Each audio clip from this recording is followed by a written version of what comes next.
Assalamualaikum warahmatullahi wabarakatuh.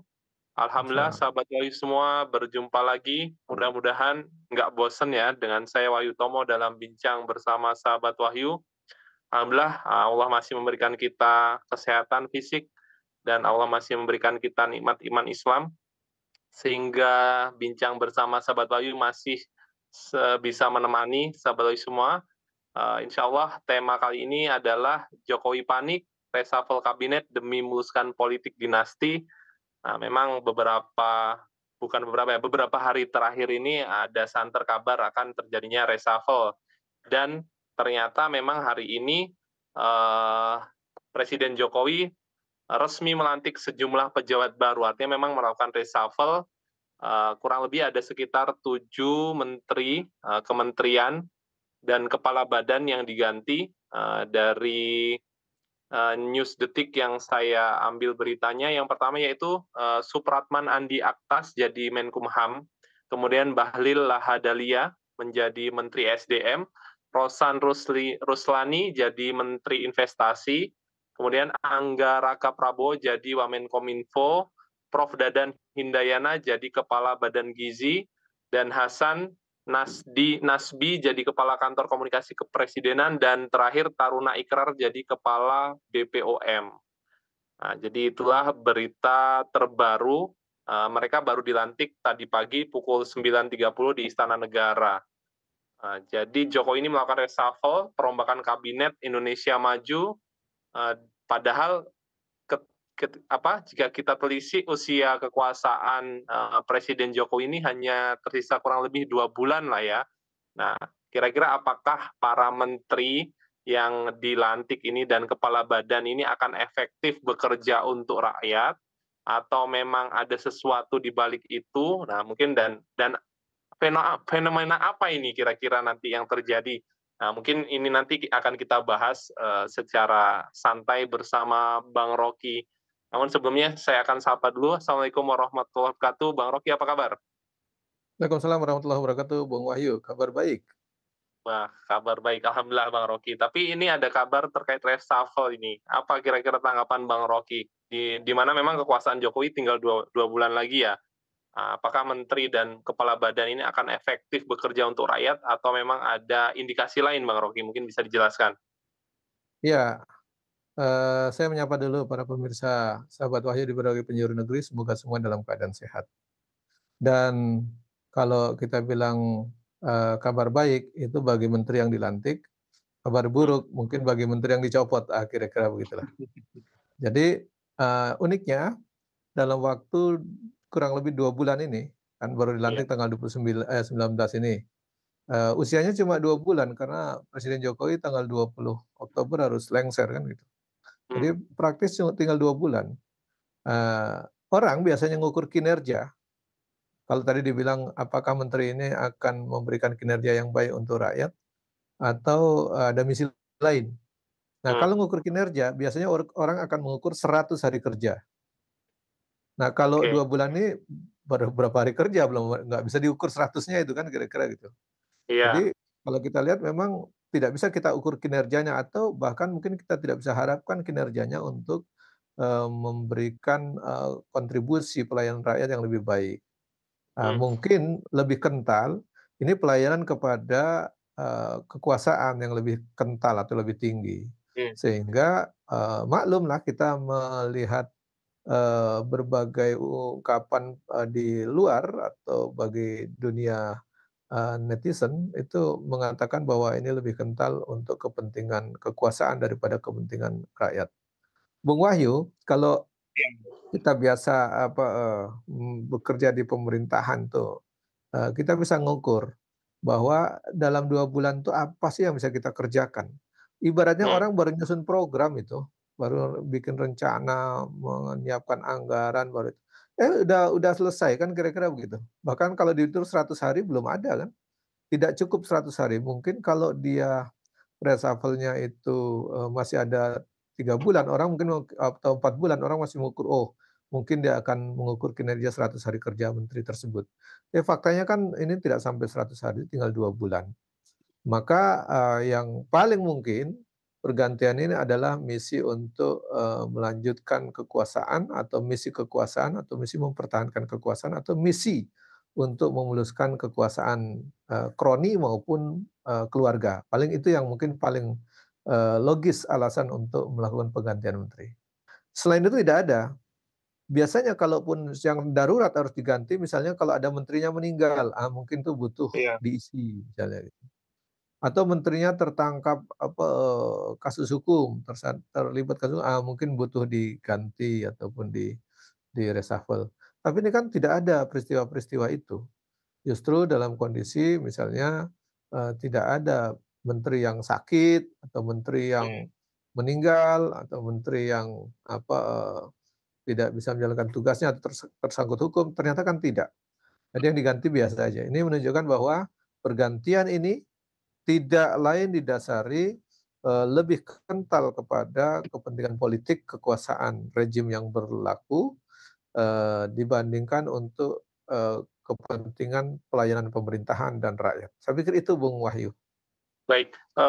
Ini kan ada Menteri Menkumham, Bang Rocky, yang sebelumnya kan dari PDIP ya, Yasona Ya, Lauli, kemudian di-reshuffle dan digantian dari, Partai Gerindra ya.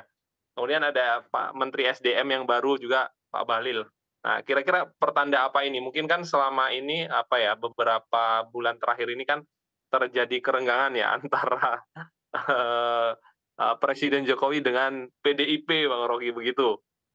Kira-kira ada apa ini dengan, apa, reshuffle ini? Apakah memang ada sesuatu di situ juga gitu, Bang Rocky, dengan renggangnya, Presiden Jokowi dengan PDIP misalnya, Bang Rocky? iya. Jadi nampak sekali itu ukuran kekuasaan yang dipertimbangkan untuk mengisi job dari, kabinet. Bahwa memang ketika Pilpres kemarin, memang PDIP tidak sejalan dengan Pak Jokowi. Hmm, Dan wajar sebagai seorang kepala pemerintahan, kepala negara yang punya hak prerogatif, dia mengganti itu dengan orang yang sejalan dengan dia atau orang yang mau nurut sama dia atau membantu dia, kan gitu posisinya. Namanya juga menteri kan pembantu presiden. Loh kalau kemarin dia nggak membantu, malah bantu pasangan yang lain atau membantu calon yang lain yang tidak di-endorse oleh hmm, presiden, saya pikir ini jadi catatan penting, gitu.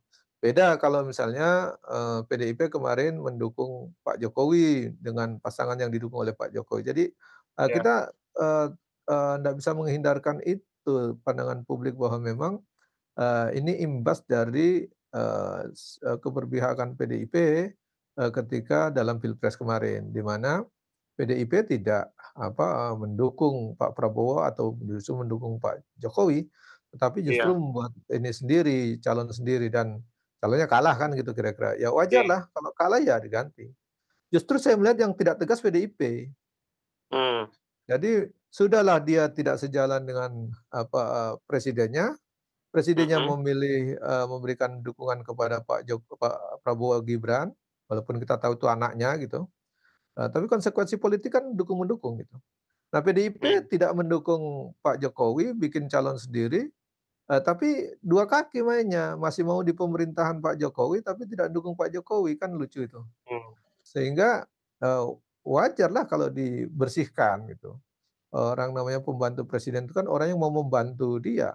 Terbukti dalam Pilpres kemarin dia nggak membantu, kira-kira begitulah. Walaupun itu sebenarnya nggak boleh dikaitkan, tapi faktanya memang nggak bisa dihindari dalam sistem demokrasi begitulah, fakta yang sesungguhnya.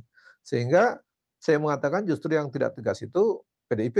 Mestinya dia mmm, mundur dari awal, oh kita ternyata nggak sejalan, kita pilihan capres kemarin beda dengan Pak Presiden.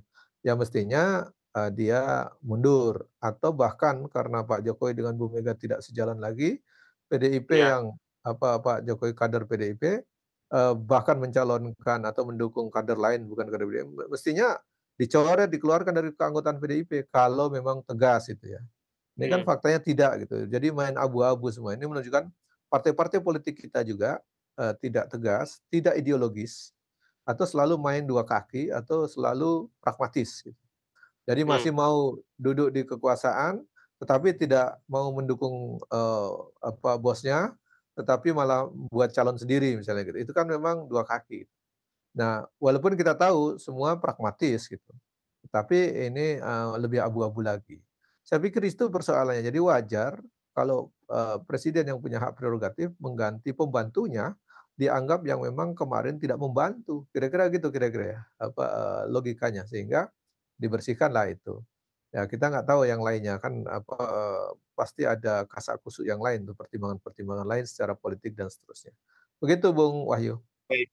Artinya begini Bang, seperti yang Bang Rocky sampaikan tadi, artinya memang reshuffle ini semata-mata hanya untuk, jauh dari dari tujuan untuk meningkatkan pelayanan kepada masyarakat atau rakyat Indonesia. Artinya indikasi kuat, reshuffle ini hanya sekedar menjaga kekuasaan dan demi memuluskan politik dinasti Jokowi, begitu Bang Rocky? Kalau itu yang dibaca, saya pikir sulit dihindari ya, Hmm, penilaian publik atau pendapat publik seperti itu sulit dihindari. Karena kita, minta persilakan Pak Jokowi membantah pandangan publik seperti itu kan sulit ya. hmm, Faktanya kalau dirunut-runut kan memang, faktanya memang begitu ketika di-reshuffle di 2 bulan terakhir, atas dasar logika apa, mau meningkatkan pelayanan di mana, atau membuat program apa gitu, kira-kira gitu. Selain hanya baik. memang Artinya program ini sejalan ya pengamanan. Bang Rocky? Sejalan dengan dari ini berita yang saya dapat ada dari CNN Indonesia, hari Ya. ini bahwa Direktur Eksekutif Indonesia Political Review, Ujang Komarudin menilai bahwa perombakan atau reshuffle kabinet yang dilakukan Presiden Joko Widodo bernuansa politis. Sebab masa jabatan Jokowi bakal berakhir sebentar lagi, yakni pada Oktober 2024. Dan menurut Ujang, mengganti menteri jelang akhir masa jabatan tidak efektif. Kalau kita bicara efektivitas, tentu tidak akan efektif. Mana ada ukuran efektivitas itu diukur hanya dalam waktu 2 bulan seperti itu.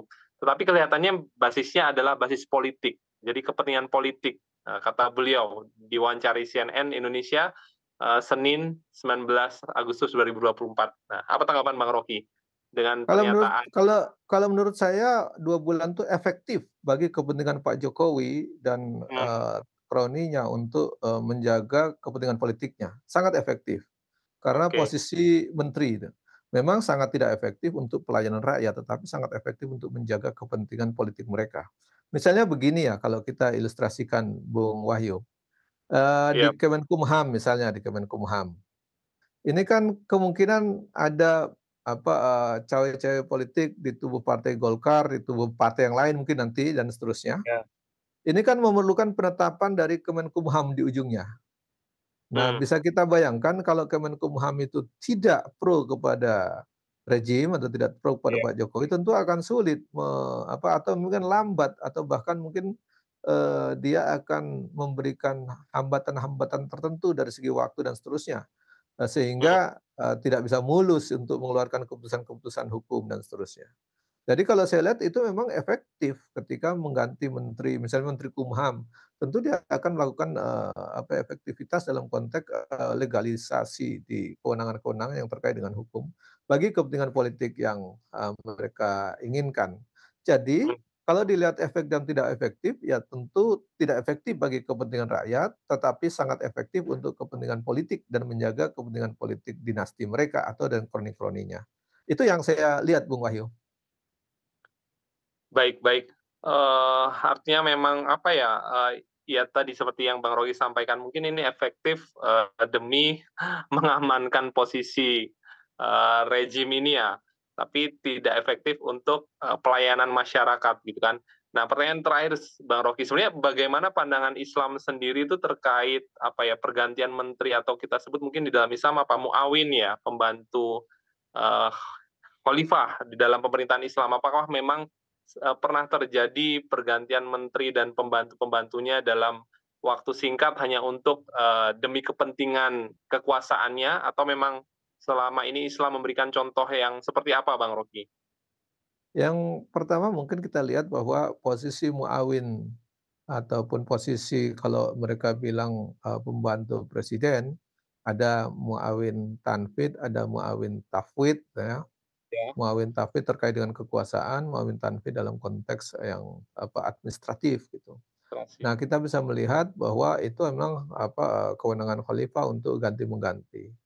Tetapi dalam catatan kita, tidak pernah terjadi pergantian sewaktu-waktu yang memang, bernuansa kepentingan politik untuk pemilihan, khalifah atau pemilihan keluarga khalifah dan seterusnya itu. Itu yang tidak pernah ada dalam catatan kita. Misalnya, dulu, Khalifah Umar pernah mengganti panglima.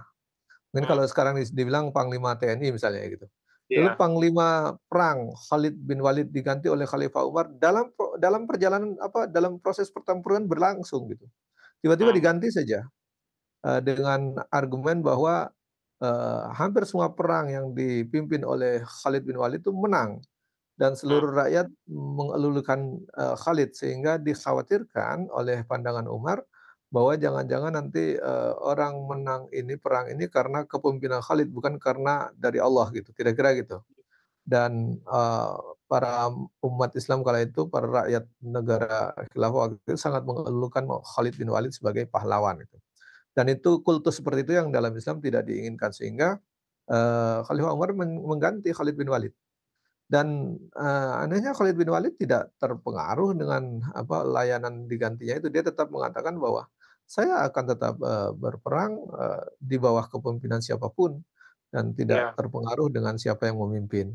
Karena aku berperang untuk Allah bukan untuk Umar." Gitu kira-kira begitu.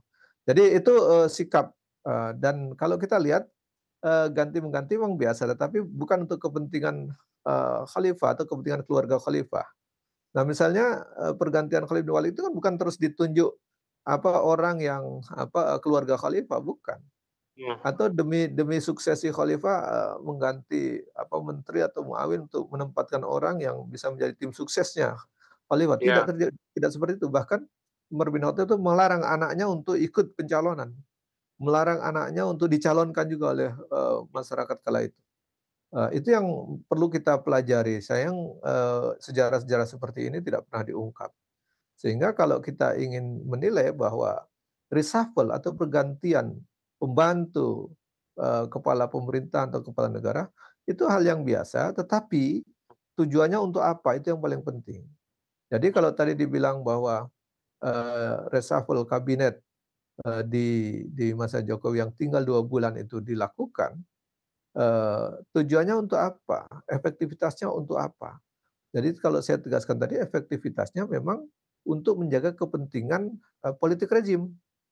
Tadi hmm, misalnya untuk mengamankan, kepentingan-kepentingan politik. Apalagi kita tahu bahwa gonjang-ganjing ke Partai Golkar ini kan baru saja disuruh mundur ketua umumnya kan gitu kira-kira. iya, Jadi jadi siapa yang mengisi? Oh, publik sudah ramai itu mendengarkan bahwa yang akan mengisi kan, salah satu menteri yang akan mengisi itu adalah sudah dilantik hari ini tuh, sudah dipersiapkan hmm, memang. Misalnya Bahlil misalnya, itu kan isu yang berkembang iya, seperti itu.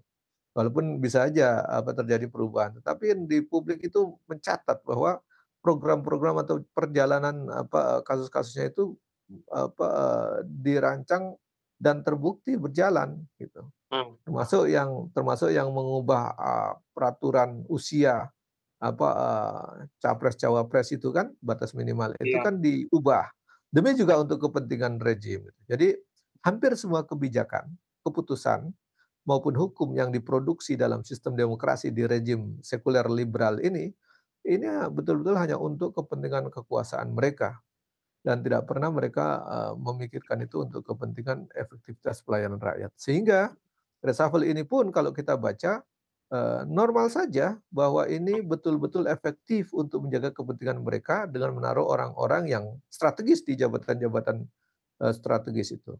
Misalnya jabatan Kemenkumham, jabatan ESDM, dan seterusnya. Itu dianggap strategis bagi mereka untuk menjaga kepentingan mereka. Dan yang kita sedihkan bahwa sama sekali tidak terpikirkan bagaimana untuk meningkatkan pelayanan kepada rakyat dan melayani rakyat dengan baik. Saya pikir di situ poinnya, Bung Wahyu. baik, baik. Luar biasa Bang Rocky penjelasannya. Baik Bang Rocky, kita sudah di penghujung tema kita kali ini, Jokowi panik, reshuffle kabinet demi memuluskan politik dinasti. Namun sebelum kita tutup, kami ingin mendengarkan closing statement. Silakan Bang Rocky. Jadi, memang di ujung kekuasaan mestinya orang itu ingin husnul khotimah gitu kan, Hmm, sehingga harusnya tidak, banyak membuat, musuh politik terlalu banyak, tidak melukai hati rakyat terlalu banyak. Kini di ujung, kekuasaannya, rejim Jokowi ini banyak melukai hati rakyat. Baru saja persoalan jilbab dipersoalkan oleh di Paskibraka itu. Itu melukai hati rakyat. Kemudian, eee kasus, yang lain misalnya terkait dengan Iya. ekspor, impor, dan seterusnya, termasuk dengan, kepentingan-kepentingan lahan di Rempang dan seterusnya, termasuk lahan di IKN dan seterusnya. Itu semua banyak yang melukai hati rakyat. Jadi Hmm. semestinya di ujung kekuasaannya itu, dia harus menggunakan kesempatan dan kekuasaannya itu, dengan waktu yang singkat itu, bekerja keras memenuhi apa yang pernah dijanjikan kepada rakyat sebelum ditagih lagi oleh rakyat di dunia ini, apalagi nanti ditagih oleh rakyat di akhirat. Itu lebih berat. Jadi mestinya waktu yang ada ini jangan berpikir lagi untuk menyambung kekuasaan, menempatkan anaknya, mengamankan mantunya dan seterusnya. Iya. Mending dia harus memikirkan dulu pernah janji, ekonomi meroket, ya hari ini kasih meroket. Dulu pernah janji tidak akan impor, stop impor beras, stop lah itu impor, bikin produksinya meningkat. Dulu ingin launching mobil SMK, itu mobil SMK disiapkan. Dan seterusnya dan Hmm. seterusnya. Mestinya janji-janji yang pernah diucapkan keluar dari mulutnya, itu harus dipenuhi di hadapan rakyat, ketika janji kepada rakyat. Belum nanti, ketika dia banyak janji yang lain yang tidak terpenuhi itu, akan dituntut oleh rakyat di dunia dan bahayanya kalau dituntutnya di akhirat. Saya pikir itu tidak ada kesempatan lagi. Kalau dituntut di dunia ketika dia sudah lengser, itu menjalankannya lebih susah. Mumpung masih ada kekuasaan, kerjakanlah itu. Apalagi kalau, sudah mati, akan sulit lagi.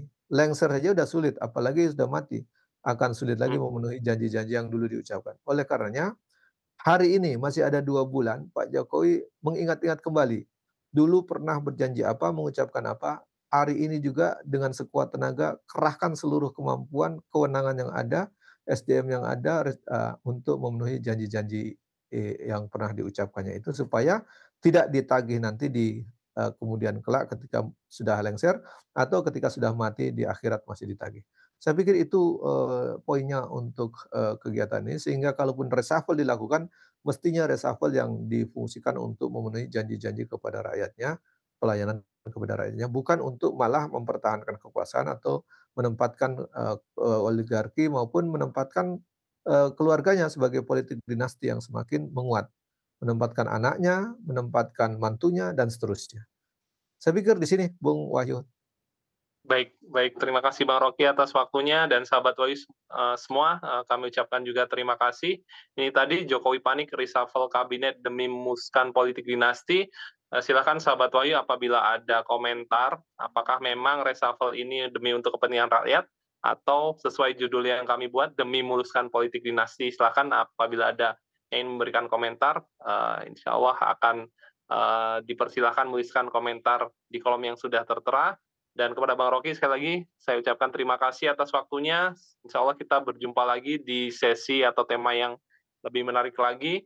Akhirul kalam, assalamualaikum warahmatullahi wabarakatuh.